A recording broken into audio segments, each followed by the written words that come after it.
Salut à tous chers amis et abonnés, j'espère que vous allez bien. Pour rien faire comme les autres, je remets le bonnet, car comme disait Coluche, il y a du bon. Mais il y a du bonnet, hein. Ne perdons pas de temps, c'est un plaisir pour moi d'inaugurer cette rubrique avec l'ouverture de la boîte au trésor qui permettra de découvrir un pan de ma vie. C'est parti.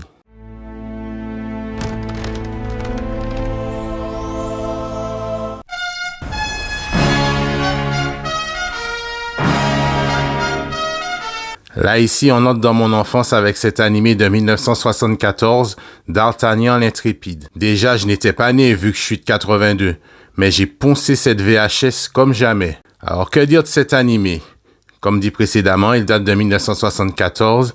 Il a été réalisé par John Halas et Franco Cristofani et c'est une adaptation du roman des Trois Mousquetaires d'Alexandre Dumas. Au casting, on a de superbes voix en VF, en particulier Francis Perrin, voix de D'Artagnan, Michel Duchossois, la voix d'Aramis, Claude Bertrand pour celle de Porthos. Pour le reste du casting, un petit tour sur IMDb. De quoi parle ce dessin animé? Le Gascon d'Artagnan monte sur Paris pour remettre une lettre d'introduction écrite par son père à l'attention de Monsieur Tréville, qui est le capitaine des mousquetaires du roi de France. Sur le trajet, il se l'a fait dérober par Monsieur de Rochefort, agent du cardinal de Richelieu qui l'avait provoqué en duel. Arrivé sur Paris, il se présente quand même, et finalement Monsieur Tréville qui admet au nom de l'amitié qui le lie à son père, qu'il pourra faire partie de sa compagnie des mousquetaires. Dans la foulée, il va provoquer sans le vouloir, et indépendamment de lui, 3 des mousquetaires, Athos, Porthos et Aramis, qu'il devra affronter en duel au même lieu et au même moment. Et alors qu'ils venaient juste de croiser le fer, les gardes du cardinal interviennent pour les arrêter puisque les duels étaient interdits, mais les 4 mousquetaires ne se laissent pas faire et leur mettent une raclée monumentale.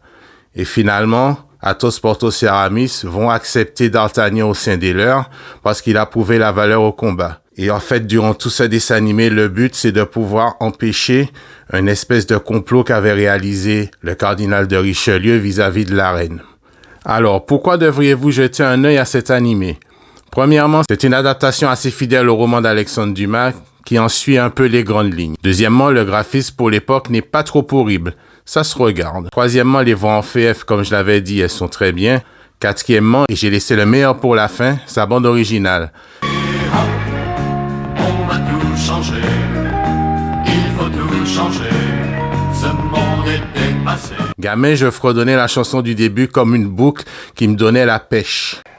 La pêche. Je me moquais de savoir qu'en était le compositeur, jusqu'à ce que je me rende compte, au fil du temps, que c'était le seul et l'unique Michel Polnareff qui l'avait composé. En grandissant et à force d'écoute musicale, j'ai reconnu sa patte avec les similitudes d'un chef-d'œuvre dont il a aussi réalisé la BO. Je parle bien évidemment de La Folie des Grandeurs.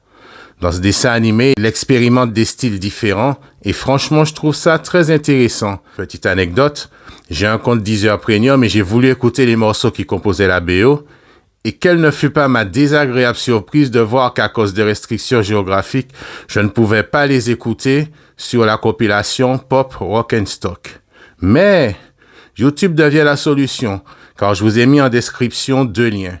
Le premier correspond au film, merci à ce YouTuber de l'avoir mis en ligne, sachant que c'est assez rare à trouver sur le marché. Le deuxième correspond à la BO entière, avec tous les morceaux joués sur un vinyle. Alors n'hésitez pas à prendre une décharge de nostalgie, de valeurs telles que l'amitié, la camaraderie, un peu d'action et de romantisme.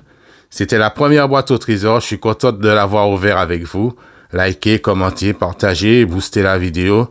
Merci à vous, je vous souhaite le meilleur. C'était STK et Macadizot, à plus tard. Ciao.